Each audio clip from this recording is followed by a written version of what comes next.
noticias que lo conectan al mundo. Así amaneció. Ya el Washington Post y nuestra siguiente invitada nos tienen acostumbrados a leer estos artículos impresionantes que nos afectan como ecuatorianos por el tema del narcotráfico. Se llama el Global Boom in Cocaine Traffic Defies Decades of Anti-Drug Efforts. El boom de la cocaína es contraproducente con lo que supuestamente se ha hecho por décadas en esfuerzo contra las drogas.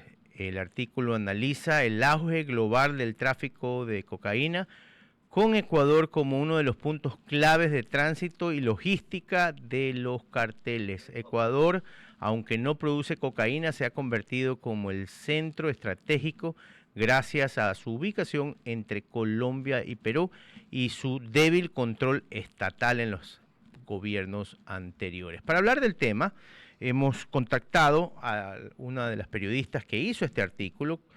Se llama Samantha Schmidt, ha estado con nosotros ella antes. Samantha es jefa de la oficina de Bogotá del Washington Post, cubriendo las regiones de los Andes y el cono sur de América del Sur. Samantha, buenos días y gracias por estar en Así Amaneció. Buenos días, muchas gracias por la invitación de nuevo. Samantha, ¿cuáles son las principales razones por las que Ecuador se ha convertido en un punto estratégico para el tráfico de cocaína? Bueno, como ustedes saben bien, tiene mucho que ver con la geografía, con su ubicación justo al lado de Colombia en particular, a donde hemos visto una explosión en los cultivos de coca y que también tiene toda la costa pacífica que abre Ecuador al mundo y que también tiene mucho que ver con el comercio, en particular de los contenedores que van hacia Europa, porque nosotros vemos que Europa realmente es el destino principal hoy día de la cocaína que sale de Ecuador y que eso también ha generado muchas otras rutas y creo que también tiene mucho que ver con esa demanda que sigue creciendo en Europa y también es importante mencionar que mucho de este crecimiento tiene que ver con el uso de las bandas criminales locales que ayudan a transportar esta cocaína y cómo los grupos criminales han podido infiltrar el sistema político, el sistema judicial y más que nada en las cárceles han podido crecer y construir estas redes criminales que transportan la cocaína al mundo. Samantha, Carlos Galesio te saluda, un gusto que estés con nosotros nuevamente. Precisamente en el artículo hay un análisis y quiero tomar tus últimas líneas para llevarte a otra argumentación de ser posible, y es el hecho de que aquí localmente se ha criticado mucho la injerencia de bandas bandas mafiosas internacionales que pudieron tener espacio en el país a propósito de una declaratoria de ciudadanía universal que se dio en gobiernos anteriores. ¿Crees tú que esta apertura prácticamente sin control o con muy poco control hacia otras nacionalidades dio luz verde para que el narcotráfico pueda tomar mucha más fuerza y que se armen estas coaliciones que tú defiendes, o mejor dicho mencionas en el artículo respecto a las bandas locales y líderes de narcotráfico internacionales?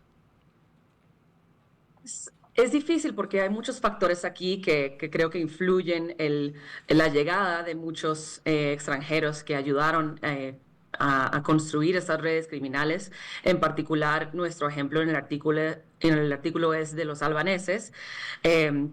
Y bueno, unos analistas nos dijeron que sí puede ser que la falta de restricciones de visa en Ecuador básicamente ayudó a que estos albaneses puedan entrar más fácilmente y establecerse en el país, pero también vemos que estos grupos, estos albaneses en particular, usan muchos diferentes tipos de ciudadanías y a veces entran con varias identidades, varios pasaportes y nombres y lo hace muy difícil quién realmente son.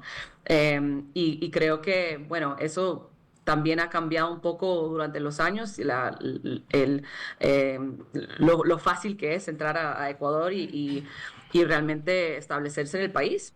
Pero sí, vemos que varios ejemplos como el personaje principal de nuestra nota, Dritan Rexepi, pudo entrar, parece que como un empresario, básicamente.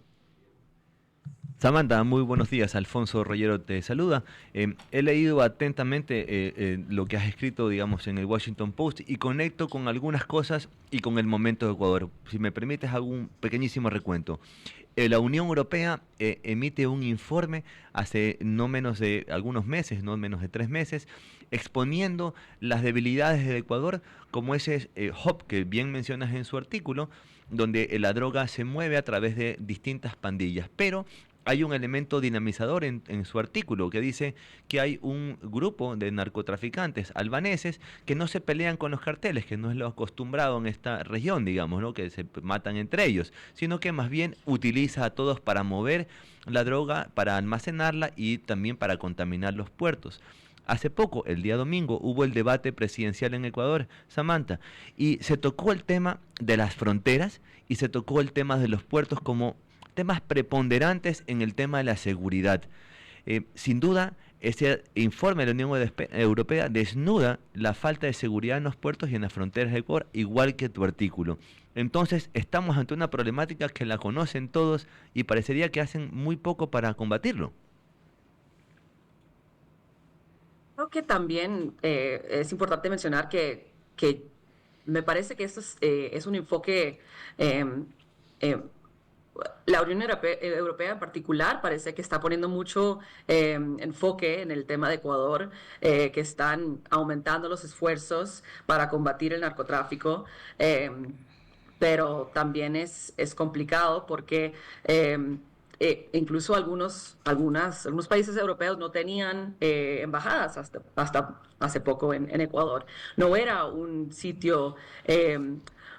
no era un enfoque principal, especialmente comparado a, por ejemplo, a Colombia, donde sí hay más cuerpos diplomáticos combatiendo el tema. Pero me parece que ya, especialmente después de los últimos 2 años, se sabe muy bien que el Ecuador es un país de tránsito importante, un hub importante para la cocaína, especialmente la cocaína que va hacia Europa. Samantha, yo quiero hacerte una pregunta. Entonces, ¿el Plan Colombia no ha servido para nada? Es una pregunta complicada. Ajá. Por un lado, vemos cómo el Plan Colombia y todos los esfuerzos y las inversiones en Colombia ayudaron a disminuir la violencia y ayudar a cambiar la dinámica del conflicto. Pero en realidad vemos que con respecto a la cocaína, el crecimiento ha seguido y hay muchísima más cocaína hoy día y más coca que incluso en la época de Pablo Escobar. Entonces, creo que para mí lo fascinante de este tema es que cada vez que invierten en cambios para tratar de transformar la dinámica de política de droga, los carteles y los grupos criminales están un paso adelante y están transformando el sistema constantemente. Y los albaneses para mí son un ejemplo de eso, porque ellos han realmente transformado la dinámica de cómo se hace el negocio de cocaína, que ya no es un tema de grandes carteles que pelean y compiten para controlar territorio, que es un tema ahora más de alianzas. Y de ver el negocio de cocaína como cualquier otro negocio. Claro, Samantha, ¿qué tal? Lucero Llanos te saluda. Justamente ayer veíamos que Gustavo Petro declaró la guerra al ELN en medio de la crisis humanitaria. ¿Esto de qué manera puede cambiar un poco el panorama en este aspecto con la parte del narcotráfico y las armadas violentas, ¿no?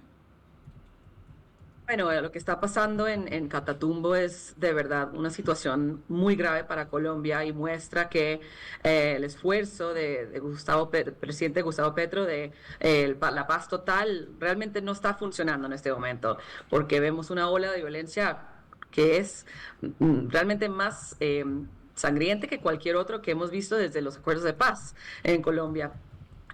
Pero creo que, bueno, hablando con analistas ayer, hay muchos que piensan que esto podría generar como un cambio hacia la militarización y que podría también generar tensiones con Estados Unidos, que ya a donde realmente hay muy poco interés en un esfuerzo más de negociación y de acuerdo de paz, y que realmente, especialmente con el gobierno de Trump, van a querer ver resultados y van a querer usar la mano dura. Y me parece que eso podría cambiar la dinámica en Colombia un poco, pero necesitamos ver si el presidente Petro hace un giro en su política o si sigue con los esfuerzos de negociaciones de paz con los grupos armados. Samantha, te queremos agradecer muchísimo. Ha sido un placer nuevamente poder conversar contigo sobre lo preocupante que es Ecuador como centro de distribución de bandas, no solamente de Latinoamérica, sino también de Europa. Un abrazo a la distancia y muchísimas gracias. Muchas gracias a ustedes.